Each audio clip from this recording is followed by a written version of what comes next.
A report warns more than half of the U.S. could face dangerous blackouts and outages this winter. Regulators from the North American Electric Reliability Corporation say the nation's power grid is not up to the challenge of rapidly rising energy demands amid increasingly severe winter storms and extreme cold. The strain could cause the system to snap, setting parts of the country up for a repeat of last year's energy emergencies. Joining us now is Jim Matheson, the CEO of the National Rural Electric Cooperative Association, representing 900 local electricity providers. He is also a former member of Congress, having served in the U.S. House as a Democrat from Utah from 2001 to 2015. Jim, great to have you.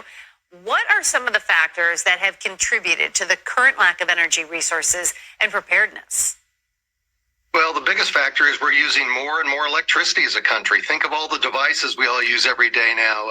Cloud computing, AI, that's all using more and more electricity.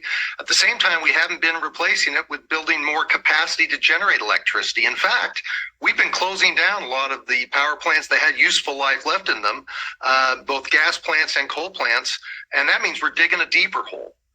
We're trying to replace it somewhat with renewables, which have a role to play. But listen, wind doesn't blow 24 hours a day, sun doesn't shine 24 hours a day. You need to make sure you have that always available generating capacity during these peak moments. And that's really the danger we see coming into this winter is demand's growing, supply hasn't kept up. Jim, the report exposes a system built, as you mentioned, high demand during summer heat.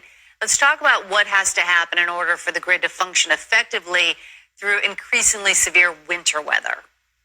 Well, there's a couple of things. One is in the winter, compared to summer peak and winter peak, there's a lot more need for natural gas to heat homes. And natural gas is an important part of how we make electricity in this country. So in the summer, plenty of gas to make electricity. In the winter, not so much. And the pipelines are constrained as well. So we need to increase our pipeline capacity to deliver more natural gas during these peak winter months. We also got to make sure these extreme cold situations that the equipment is, for lack of a better term, insulated or weatherized so it can handle those operations in the cold. We do that up in the Dakotas, but as we learned 2 years ago in Texas, the equipment wasn't prepared for those extreme weather conditions, and a lot of the equipment failed as a result.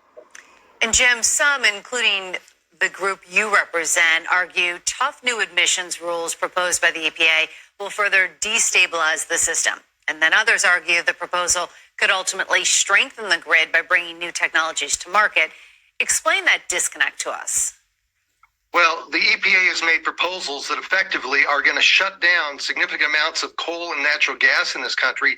They claim that there are technologies that should be available by the year 2031 to help make those plants continue to run, but those technologies aren't ready to go. The EPA is not thinking about reliability of the electric grid at all when they make these regulations. We think they've stepped outside their authority within the Clean Air Act as given to them by Congress, and you can't rely on hope as a strategy, and they're hoping these new technologies develop, but when you mandate you have to use technologies that aren't viable today, that's bad public policy. And you bet we're going to speak out about that, because our job, the 900 electric co-ops I represent, their job is to keep the lights on every day.